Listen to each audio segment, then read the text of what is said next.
Welcome along, fellow time travelers and strange historians in the Strange History Society study group. As you know, we have a study group where we discuss various strange subjects in multi-hour live streams. If you don't have time to listen to them, or even if you do, here are some notes that some of our fellow strange historians have sent to me stating what they have learned. So here are the notes that were sent to me. The construction of the Egyptian pyramids began during the Old Kingdom period of ancient Egypt. That was around 2686 BC.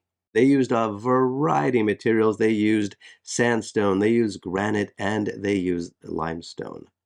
Now, what about how the pyramids were constructed? Well, what they did is they quarried the stones from nearby sites, and then they used ramps and rollers and sledges to transport them to the construction site.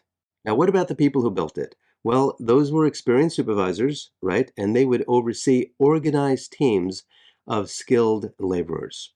And as you can imagine, it was a tremendous amount of labor to construct those pyramids. It's been estimated that perhaps it was 100,000 workers, right, to construct the Great Pyramid of Khufu.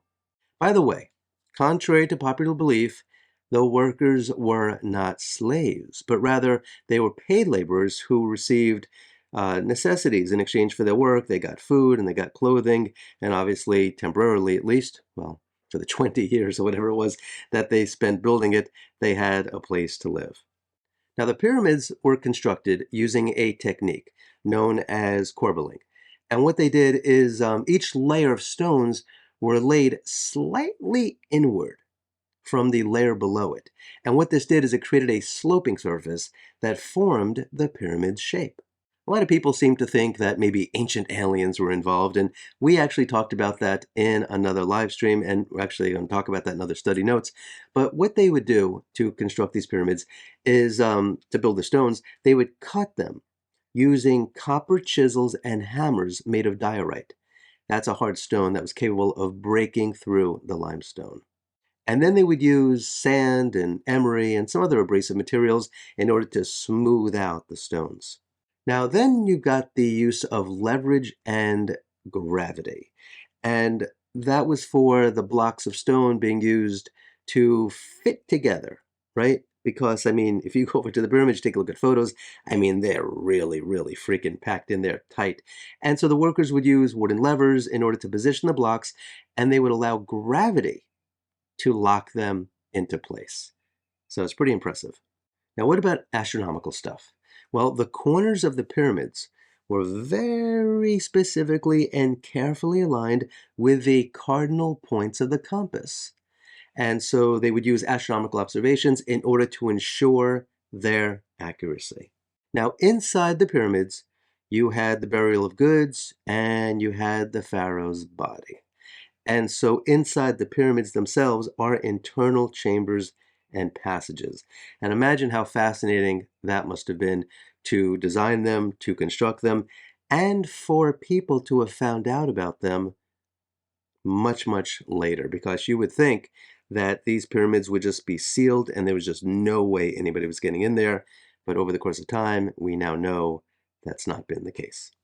Interestingly, there aren't that many photographs or videos that I've seen, anyway, and that we've discussed, to show the interior chambers and passages, but they were lined with limestone and polished granite, and what happened is they would create a smooth surface, and the whole idea is, sounds a little unusual, but it would facilitate the pharaoh's journey to the afterlife. Because yes, you want to most certainly have a smooth surface. Otherwise, you've got the pharaoh in there and he's rubbing himself against rough stone. You don't want that. Slows down everything. Very bad for aerodynamics as you make your way to the afterlife. So yes, the smoother the surface, the better.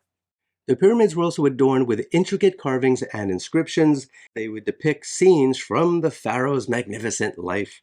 And the whole idea is that it would ensure protection and also smooth the transition to his afterlife, so I guess everybody could know how special and wonderful and amazing he was. Have you ever designed a house?